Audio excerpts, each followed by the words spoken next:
Yeah. I understand. The call sounds greasy. Well, I'm calling you from my hamburger phone. Well, I reported this years ago. You're calling me now. I don't know what you expect for me to be able to do. I do have a photograph, but it's of a spacecraft. I will watch my back. I have the photo. Hello?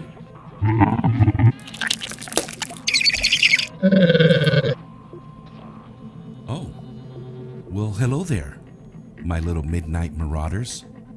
This episode is going to be a little bit interesting, not for the reasons that you think. Stay tuned.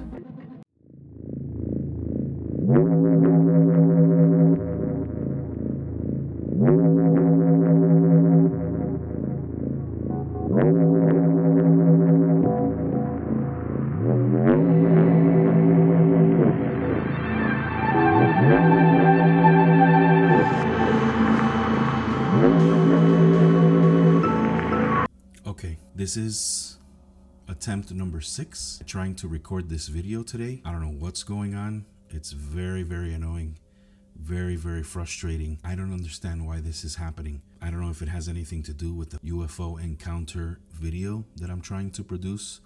And for whatever reason, something is getting in the way of my equipment and now allowing me to record it. There have been nothing but technical problems since the beginning. So I'm not a conspiracy theorist, but I'm finding it very difficult to understand. This is take 6 of a 30-minute spiel that I'm going to try to condense into under 20 minutes so that I can not lose my mind in trying to produce this video. So let's get started. Today we were going to review the Kodak Gold 200 120 format film that Kodak just reintroduced back into the market for medium format photographers. The Kodak Gold 200 is basically touted as the working man's film stock. It has taken over the price range that is the most affordable from Kodak that used to belong to Portra 400 and the Portra line of film stock. But I went to a website of one of these big giant photography stores to try to get a box of it so that I could do a couple of shoots and be able to review it. And unfortunately, even though they said they had some in stock, I got an email about 4 days later telling me that it was out of stock and that there was a back order on this film stock and that there wasn't any available for me now, and that if I wanted to keep my money with them, that they would send me a box as soon as it would become available. So I decided to do that, but because of that, I don't have this film stock to do anything. So we're at a standstill. So I think the world thinks that Kodak Gold is like toilet paper. It's the wrong roll, guys. Please don't do this to us. Sounds like photographers may be fearful that prices are going to continue to go up and that maybe Kodak will discontinue or run out, or I don't know what the heck people are thinking, but they are hoarding these film stocks. And so it's creating a little animal in me because now I want to do the same and have enough film stock to survive any shortages that might be taking place because of inflation or recession or whatever it is that we're going through globally or here in the US. So I'm stuck with these Fuji film stuff that I'm not a big fan of. I have about 4 rolls of that left, and then I have 2 rolls of Portra 400 that I'm going to try to use next, because I think the last 3 shoots and the last 3 videos that I've produced have all been with the Fuji Gold, and it was not Fuji Gold, I'm sorry, the Fuji Pro 400H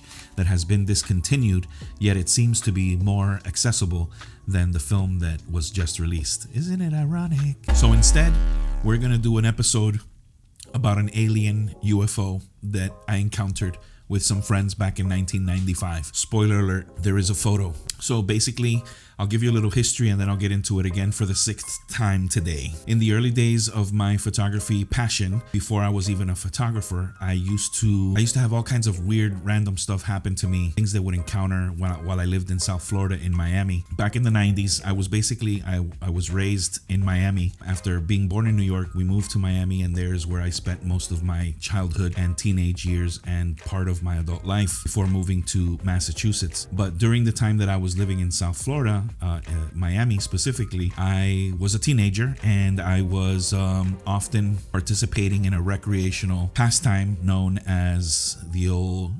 And so during that time, I used to hang out with friends, have a good time. I had trouble keeping a job. I had trouble being a good student. I had trouble doing a lot of things because my recreational use of this kept me from being all those things that I needed to be. So basically what happened is I was pursuing to be an actor.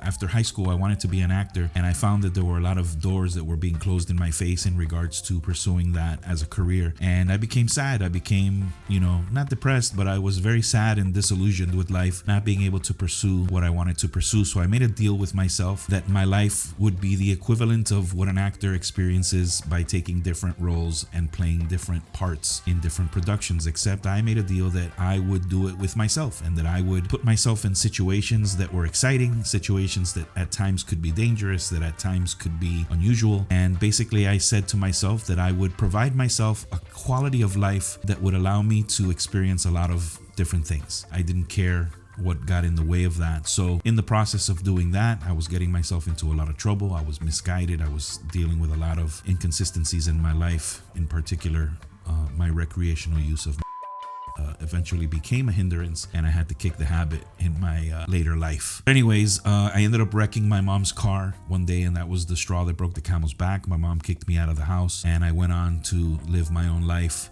the hard way. And basically, I thank mom for that, because ultimately it forced me to become a responsible individual, and I learned how to do everything I had to do at that point. But basically, in a nutshell, as I was encountering life and participating in a lot of random activities, I remember telling stories to my friends all the time about all the adventures I was getting myself involved in and the things that I would witness. And my buddies were just like, dude, you should get a camera, because everything that you experience is worthy of taking photos and document. So like, get a camera. So I was like, that's a good idea. And I ended up buying a bunch of fun saver cameras, and I'd keep them in my glove compartment in my car. And every time I'd get into an adventure or something random would happen, I'd pull out my camera. There was a guy named Enrique Metidines, and Enrique Metidines used to be a Mexican who then later became a crime scene photographer. And during his time of being a crime scene photographer, as it turned out, somebody of influence ended up seeing some of the photos that he was taking, and they thought the guy was a genius. His composition was amazing.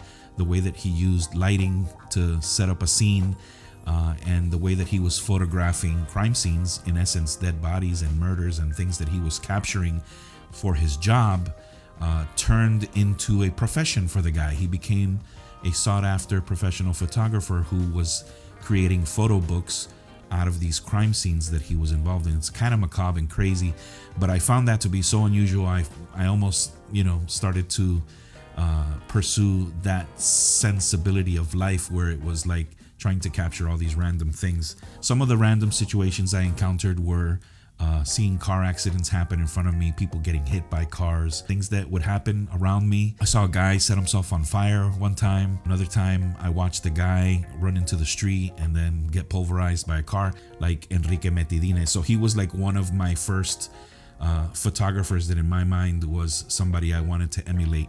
And there was also David LaChapelle, who was a guy from the streets, that he was a guy who was into music growing up in New York City, and he ended up being a fantastic photographer that ended up taking portraits and photos of very well-known musicians, and he was a guy that I also looked up to early on. Once I got my Fun Saver camera, every time there was an adventure, I would try to take photos, and when that wasn't happening, I'd end up taking pictures of my friends. I'd draft my girlfriends and friends that I had to do photo shoots, and people would let me. It was really cool, and it really helped me to develop my craft, and later I ended up pursuing it as a profession, and I grew over the years. But in any case, in '95, I got together with a group of friends, and we basically decided that we were going to the Florida Everglades to see a meteor shower that was scheduled to take place that night. We ended up ultimately not seeing not even one shooting star for whatever reason. The meteor shower didn't happen, and that happened often to us. I remember friends on different occasions saying, hey, on Friday it's supposed to be a meteor shower, and the temperature and everything's going to be perfect for us to see it. There won't be any clouds. And we'd go out to the Florida Everglades at the right time to see it, and many times we wouldn't see anything. So that was kind of frustrating. But on this night, we went to the Florida Everglades, and if you know anything about the Florida Everglades, it's basically a government protected land. It's miles and miles and miles of swamp out in the southern part of Florida over on the west coast. And basically, this area lends itself to anything that you want to see out in the sky, because basically there are no city lights at that point. There was one casino. It was the Miccosukee Indian Casino, and back in '95 they were the only ones who were allowed to have a casino, and that casino was out there, but it was super deep, super far away. Anyways, a few friends and I, we got into 3 different cars with our girlfriends, and we all just went out to hang out and party. And basically during that time we had gone out there, we were waiting to see shooting stars and maybe a meteor shower, but ended up not happening. So at some point, I remember I went to use the bathroom over on the far end of the parking lot. Oh, so basically it's a 2-lane highway down in the Everglades. You take this road called Chrome Avenue. There's a prison like way deep out there, and it's where you have to go to get there. And it's a 2-lane highway, one coming this way, one coming the other way. And basically every few miles there's a little parking area where you can park, rest, and whatever. And then there's just on both sides swampland as far as the eye can see, Everglades. And the Everglades is basically just swampland. Went out to use the bathroom off on the other end of the parking lot after a couple of hours of hanging out there with our buddies. And while I was using the bathroom, I looked across to the other side of the road where the Everglades were on that end. And as far as the eye could see, it was pitch black. And all of a sudden I see 2 eyes looking at me. And I was like, what the heck is that? 2 eyes looking at me. And there was 2 eyes looking at me from the other side, and I remember looking and saying, what the heck is that? And I'm looking, and the eyes that I could see, they weren't eyes that were reflecting like a cat's eyes, for example, or raccoon's eyes, where when you shine a light or there's something in the distance that's illuminating the eyes that they reflect. It wasn't like that at all. It was like 2 eyes that were literally lit up, like they were illuminated, and I could see a scowl. There was like a shape to them that were really quite creepy, or 2 little yellow little eyeballs. And I couldn't figure out what it was, right? Because on the other side, if you know anything about the Florida Everglades, it's swampland. It could be anywhere between a few inches to like 3 feet of water, and it's all mud and muck. And there are no like land areas, you know. There are little areas that maybe are higher than some other areas, but it's all mud and muck. There aren't people walking out there, living out there, you know, unless they're on houses with stilts or anything like that. We weren't anywhere near any of that. So right off the other side of the highway, where there are no trees or anything, is just blades of Everglades. I was surprised to see what the heck it was, and it was about 2 to 3 feet high, and they were looking at me, and they were blinking, and I could see the eyes blinking. So I get done using the bathroom, and I run back, and I tell my friends, I'm like, guys, you gotta come see this. They're eyes looking at me from the other side of the road. Everybody comes all excited, looking for fun, and the eyes were blinking, and the guys were like, man, I'm gonna go across the street and take a closer look. And you know, the girlfriends were getting mad, no, don't do it. So we're trying to figure out what it was, and we knew it wasn't an alligator, because alligators don't stand 3 feet high, and raccoons can't be 3 feet high, and possums or turtles can be 3 feet high. So we know what other creatures that are out in the Everglades, even anacondas or snakes, pythons, they don't stand 3 feet high and have eyes that light up. So we were at a loss to what was going on. And at some point we were all gonna like walk across the street. And as soon as some of the guys like got excited about trying to do that, all of a sudden the 2 eyes that were looking at us like stood up, and now they were like 6 feet high. So everybody freaked out. It was like, what?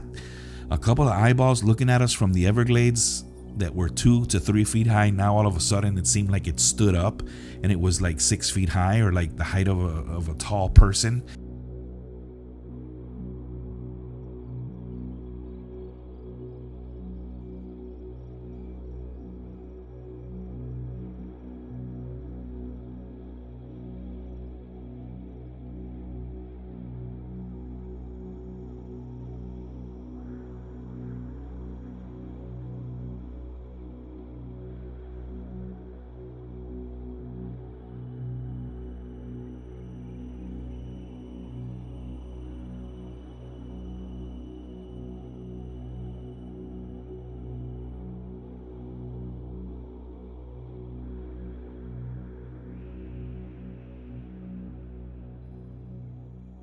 We were flabbergasted. We freaked out. Everybody ran back to the cars, and we're like, we're done. We're not going to go investigate that stuff. It's really weird. It's really unusual. We're not going to mess with it anymore. And we all just went back. And so we were out there just kind of dancing and grooving and hanging out. And we just decided we didn't care about what was out there enough to go investigate it. And we forgot about it, right? So we were back in the parking lot area on the other end, about 100 yards from where we saw these creepy eyeballs. And while everybody was having a good time, I stayed kind of like a little bit freaked out by what we had seen.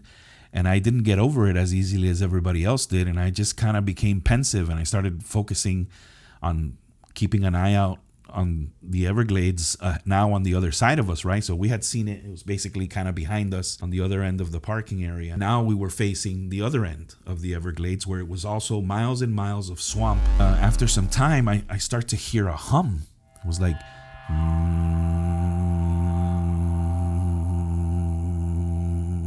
And it was a steady hum that was getting a little louder and a little louder, and it seemed to be coming from the other end of the Everglades there. And I remember stopping and trying to listen and not be disrespectful to the people that were talking, but I decided to take a few steps away, and I was listening and listening. And then as I was looking out into the Everglades, I saw like a little ball of smoke that was like 1.5 miles to 2 miles away. It looked pretty large in size, maybe the size of, I don't know, 2 school buses stacked up on top of each other, and kind of wide as well. It wasn't a cloud. I want to describe it as a ball of smoke. It wasn't perfectly round, but it had the shape kind of a cloud, but it was smoky. It wasn't a cloud. It was like smoke that was hovering over the Everglades. And the hum seemed to be coming from that direction. So it was like, I was thinking, what could it be? What could it be? But there was this ball of smoke that was kind of hovering over the Everglades where the hum seemed to be coming from. And then all of a sudden, after a couple of minutes of seeing that, I got the attention of a couple of the guys, and I said, guys, check this out, man.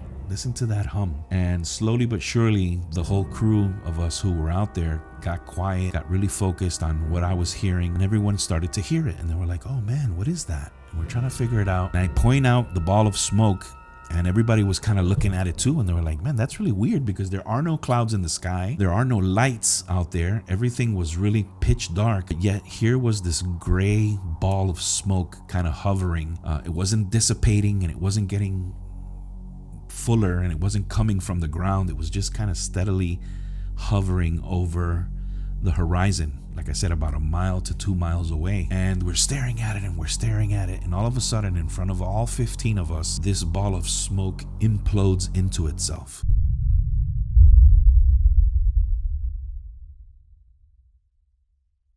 Basically just expands for a moment and then just imploded into itself without making a sound. If I was to give you a description of what a ball of smoke looks like when it implodes, explodes outwardly and then into itself. So it's like a right? And it goes inward, the opposite of an explosion, an implosion. And it kind of does this thing where it mushrooms out and compacts itself into itself and disappears when it implodes. And that's what it looked like in the sky, about 2 miles out into the Everglades. And some kind of ball of smoke up in the air imploded into itself and went away. And we could no longer see it, and the hum was gone. Before anyone could finish reacting to what they had just seen, it reemerged like 1 mile to the left of where we were all standing. So if we were looking at it right here, all of a sudden, what? Holy crap, look at it over here. And it was the same shape, and it was almost looked like fumes. As you look at the ball of smoke, it had like a fumey, like, you know how when you're looking in the desert and you're looking at a far away distance and you could see the heat, kind of like the heat wave of it, where it's like gases, where it's like a little blurry. Like, that's what this ball of thing looked like. And we were all seeing it, and we're like, what the heck is that? And it was like, all of a sudden it implodes into itself again. And before it disappears completely, it reemerges again now on this end, like another mile in the opposite direction to the right. Dude, everybody starts freaking out. What the hell? And it's and then we didn't know if it was getting bigger or if it was getting closer. Hum was louder, and the ball of smoke was fuzzy, and you could see that it was fumy and like gassy. There was something that was like not right with this ball of smoke, but it was getting closer, it seemed. And then it disappeared again, imploded into itself, and reemerged again, a little bit higher, but almost closer to us in the way that it was more above us, and we now had to look a little higher to see it.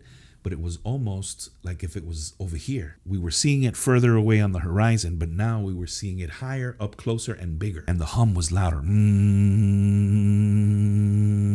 When that happened, out of the 15 people that were there, one person said, "We need to get the hell out of here." And usually when somebody makes a statement like that and we're seeing something scary, if this has ever happened to you where you see something scary and somebody says, "Let's get the hell out of here," there's usually 2 or 3 people that are like, "Nah, let's stay. We need to see what this is. What, this is weird. Like, let's stay." Nobody said that. Everybody just like ran. We all ran to our cars and everybody jumped in their car. Now, don't get me wrong. People were laughing and having a good time, but we got the heck out of there. So we all get in our cars. I was in the back seat of my friend Kevin's car. And I was in the back seat sitting in the middle with my girlfriend on this side and another pal on this side. Kevin was driving and his sister was on the passenger seat. There were 2 other cars that were ahead of us and they had already taken off. And Kevin was taking his sweet time, putting on his seatbelt. And I'm like, "Dude, get us the hell out of here. We need to go." And so, he put the pedal to the metal. The windows were already down from us hanging out and listening to the stereo. And I could hear the hum over the stereo, but I couldn't see anything when I looked out the window. So he went and turned the radio off so that we could hear the hum. And even though we couldn't see anything where we were now, where we had looked before, and we could see this ball of smoke or whatever it was, we could hear a hum that was really loud. It was like, and it was loud enough now that if we talked, it was still louder than our voices. And it sounded like it was right above us. So then all of a sudden, like, we didn't hear it for a second. And then all of a sudden, the ball of smoke was parallel to us, almost like parallel to the highest blades of grass on the Everglades. And it was like less than a mile. Right? And we could see it and it was humming and we could hear the hum from the distance. And we were driving anywhere between 90 to like 120 miles per hour. And the other cars were doing the same. And we were booking it. And we were going really fast. And as fast as we were driving, when I looked to the side, I remember telling my girlfriend who was right next to me, I was like, "Look at it. It's right there. Look at it. It's right there. Listen to the hum." It imploded into itself as my girlfriend and I were looking at it. And all of a sudden, the hum was above us again. It sounded like 100 Miccosukee Indian ghosts that were over our car, like humming, literally to scare the crap out of us. Like, that's what I was thinking at that point. I was like, what? It just sounded insane. It didn't sound like anything you'd ever heard before. And it was like, and then it would stop. And all of a sudden I would see it again over here. And I'm telling you, this ball of whatever this was imploding into itself, disappearing and reemerging above us. But we couldn't see it because we were in the car. It happened like 2 more times where we could see it and the hum was far away. And then we could hear it and we couldn't see it, but it sounded like it was right above us. So the last time that I remember that it happened, I go digging through my stuff and I pull out my Fun Saver camera and I'm like, and I stick it up into the moonroof or the sunroof of my friend's Honda Accord. I stick my arm out and I literally put it up kind of at an angle like this, because I know if it was this and if it wasn't right above our car that I wouldn't get the shot. So I held it kind of at an angle because I felt like it was more behind us than over us. So it was just a composition. It's my thing for photography. Like, my composition is always like, that's my favorite part of any shoot that I do. It's always about the composition before anything else. So I stick the camera out and I hold it that way, kind of like this, and I click the camera, click, it takes the photo. And then we just keep hauling butt, man. Like, we got the heck out of there. And I remember that when we got back to civilization, everybody was freaking out and we lost contact with the cars that were ahead of us. Everybody went home. There were no cell phones in 95. So everyone just went home. And I remember when we got to my friend Kevin's house, I told him, "Dude, I took a photo of it. I know that I did because I clicked it." And he said, "Well, did you use the flash? Because if it's a ball of smoke, you're not going to see anything in that picture. It's pitch black." And I was like, "Yeah, you're right. I didn't use the flash because I didn't think, it was a button that you had to hold down for a few seconds, wait for a red light. And that would have been an eternal 7 seconds to wait for that so that I could take the photo." So I didn't do it. I just took a photo without a flash. And so pretty much I felt like I didn't get the shot. and that Fun Saver camera went back into my glove compartment. And like I always did is I would do, I would shoot, and I would often have numerous rolls of film lying around waiting to take to develop for whenever I had extra cash. And because I was a teenager and I didn't have a lot of jobs that I could keep, or I wasn't making a lot of money, I often put to the side the need to develop rolls of film, and I would use my money for other things, and it was kind of the thing that I always did. And so sometimes I'd shoot and I wouldn't develop any particular roll of film till like weeks or months later. And so because I didn't have the urgency of thinking I'd captured anything with that one shot, since I didn't have the flash and it was pitch black, I just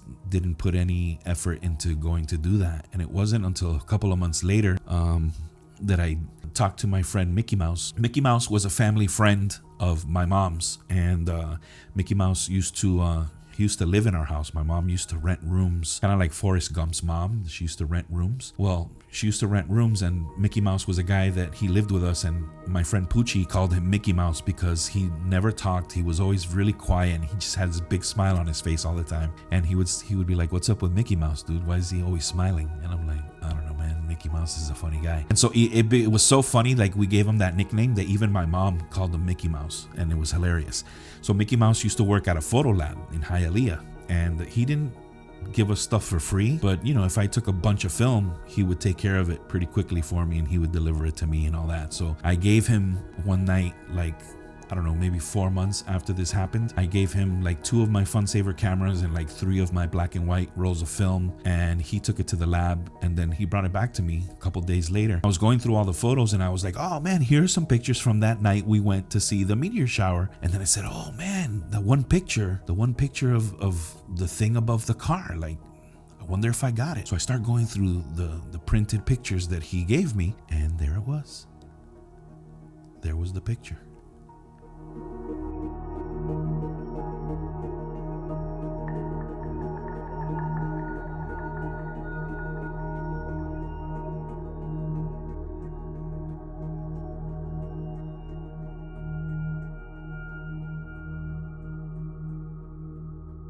I knew it was the picture of the spaceship.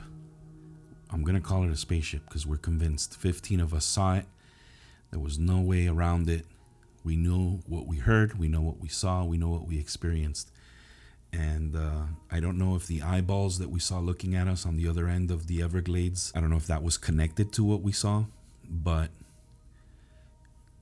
I have this picture. And I know it doesn't coincide with any kind of typical UFO that anybody has ever seen or reported, but it's undescribable.